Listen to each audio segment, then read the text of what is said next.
আমার প্রবাসী ভাই বোনেরা জীবনে অনেক টাকাই নষ্ট করেছেন অনেক কাজে। মানলাম আমরা প্রবাসীরা সাইমনের দায়িত্ব দিচ্ছেন, ওইটা আমার কইন। আপনি দিচ্ছেন একটি সাইমনের না দিয়ে আপনি কথা কন কি লিগে যে কোনো কাজের মাঝে। আগে বলছিলাম তুই দেড় ব্যাটারি, আর এখন দেখলাম তুই একটা বেজন্মা। এই শালা দেড় ব্যাটারি, প্রত্যেকটা ভিডিওতে তুই আমার রিয়ের দেশ। আমি এই ভিডিওটাতে কি খারাপ কথা বলছি? মানুষ মানুষের পাশে দাঁড়াবে, তাতে সমস্যা কি? প্রবাসী ভাই বোন 1.5 কোটি প্রবাসী প্রবাসে থাকে, তারা যদি 50 পয়সা করিয়াও দেয়, ওই সন্তানের চিকিৎসার পয়সা হয়ে যাবে। তাই আমি এই ভিডিওটা করেছি।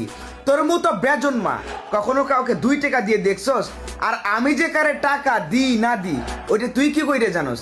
আমি কই তোরে বইলে বইলে তোরে কয়া টাকা দিমু? ওই শালা বেজন্মা জারদ সন্তান। আর একটা ভিডিওতে যদি তুই উল্টাপাল্টা রিয়েট দেস, আগামী 2035 সাল পর্যন্ত তোরে আমি জুতো দিয়ে পিটামু। শালা বেজন্মা জারদ সন্তান। আরে আলমগীর ভাই, এরা হচ্ছে ওই দলের লোক, কাউকে দান করতেও দিবে না, নিজেও করবে না। আর আপনি যে ভিডিওটা বানাইছেন, কোনো দোষ ছিল না, কথার ভিতর কোনো ভুল ছিল না। এরা হচ্ছে ভিউ ব্যবসায়িক, ভিউ কামানোর জন্য আরেকজনকে স্ক্রিনের উপর উঠাই। নিজের মেধা দিয়ে কিছু করতে পারে না, জ্ঞানের অভাব, তার জন্য আপনাকে স্ক্রিনের উপর উঠাইছে।